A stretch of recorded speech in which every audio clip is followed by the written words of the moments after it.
Coach, I know you spoke to us the other day about if you knew how to fix some things, you would have already done it. But when you look at film and you go back and see the way your team played against Washington State and Northwestern, is there one thing you can put your finger on that's different the last two games, or is it multiple things that you see? Well, I haven't went back and watched, the tapes of those particular games you mentioned. But the thing that jumps out at me the most is just our turnover percentage. It's become an Achilles heel for us in a lot of the games, and certainly against Southern, it was the main reason why we lost the game.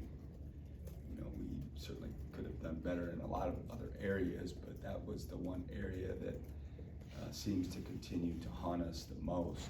If you look at some of the analytics out there, I mean, we're poor at it. We've been poor at it for the majority of the year, and then especially down the stretch when you got someone down 10, 11 points, and you got to finish. There's no more time to make up. As the game clock dwindles away, and we had some costly ones. We had some ones that were elevating for us, and main reason again it's just decision making, just lack of focus at times, and it's something we got to get better at. We'll stay front row, but we'll go to Justin, and then we'll go to staff. Chris, when you have a gut check stretch like this, who are sort of the vocal leaders that you've seen in the past couple of days step up amongst the guys and sort of try to help turn things around?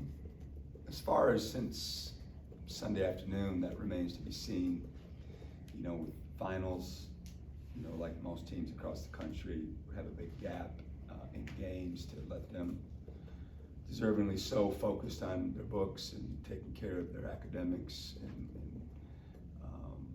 so we took yesterday off. That was always the plan, especially with that much time between games, just to, like I said, to do what they're supposed to be spending their time on. Right now, we'll reconvene, this afternoon, and we'll see. We have a big meeting, obviously, to try to set the tone and figure out, how we go from, being riding high, feeling really good about ourselves, excited, to losing two in a row. You talked about, what that last game could do to you guys' resume, but, this one coming up could be around, that quad 2 area. I guess, is that something that, you think could spark the team and give them, kind of motivation going into this, a chance to kind of build that resume back up? I have a lot of thoughts about that. Some I'll share, some I won't. But one thought is, it doesn't directly answer your question, but I think some people, coaches, players, fans, administrators, when you lose a game, you just assume that you're going to win the next one, and that's not how it works. There's a price to pay, and there's a lot that goes into winning. It was a big upset, and if you pay attention to college basketball, they happen, I wouldn't say nightly, but in November and December, they happen quite often, certainly multiple in every week, if you really pay attention to each and every score. And that's not to try to diminish or make us feel better, because you don't want it to happen to you. You don't want it to happen to your team in our program. But it does, and it goes to show you how hard winning is. People sometimes like to take it for granted, and I understand that, but it's hard. And these other coaches and these other players, they're doing the same things that we're doing in preparation for winning games, and they're trying to put their best foot forward, and it's tough sometimes. In terms of resumes and things like that, it's way too early to be talking about that, and there's a lot of games yet to be played. And I know I said that this will stay with us all year long, and it will. Just like, you know, a good win will stay with you, you know, all year long. But it's not going to define us. You know, this game is not going to, you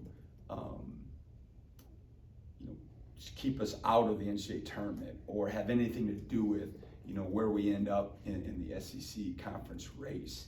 And so that's one of the things I'm going to talk to the team about today and in our whole program. Like, I'm not happy. You're not happy. Nobody's happy. Okay, our fan base is not happy. And I get that, and I understand that. But in my opinion, this will have little to do with if we go to the NCAA tournament or if we're in the NCAA tournament, what our seed will be. It's certainly not a positive. I understand that. I'm not trying to poo-poo it. I'm not trying to make it less than it is. But at the same time, you know, we've got a lot of games left. I mean, if you look at our schedule, you mentioned Tulane, you know, but then you got Murray State, and then you got North Texas, who's got good numbers. Then you got Rutgers away from home, and then you get into the SEC. And if you look down that schedule with who we've been paired up with, we have so many opportunities the rest of the season to, you know, get right and hopefully have a resume that people are talking about when, you know, there's enough games under your belt where it actually means something. We'll stay front row left. We'll go to Benjamin and then back to Justin. Again, raise your hands if you got questions for Coach. Yeah, looking ahead at this game against Tulane, they've got a real high-powered offense with 5 players scoring in double figures. What are going to be some of the keys for you guys to win that game, especially on the defensive end? Yeah, they got a good basketball team. Coach Hunter is very respected. I've never coached against him, but certainly know who he is and respect his work. They're a unique team. You know, a lot of medium-sized guys with real strong athletic builds. They don't have a ton of, you know, 6'10", 6'11" guys running around, but they're highly effective in how they play. They play a unique system again. We're going to see, you know, 39 minutes plus of zone, and we've had more zone this year than I remember, you know, in past years at this point in the season, but that's just how it's played out. So you can look at it 2 ways, you know, oh gosh, we're gonna play zone again, but, you know, or you can look at, you know, all the reps we've had that, you know, hopefully we can learn and grow from it and be better, but it's gonna be a tall task. I mean, they're a good team. They play a lot of 5 out. They really play fast. They score early. You know, they're known as a 3-point shooting team, but really their strength this year is their 2-point field goal percentage and their ability to score fast, and then they play that zone, which, you know, can be tough to play against. So we'll have our hands full for sure.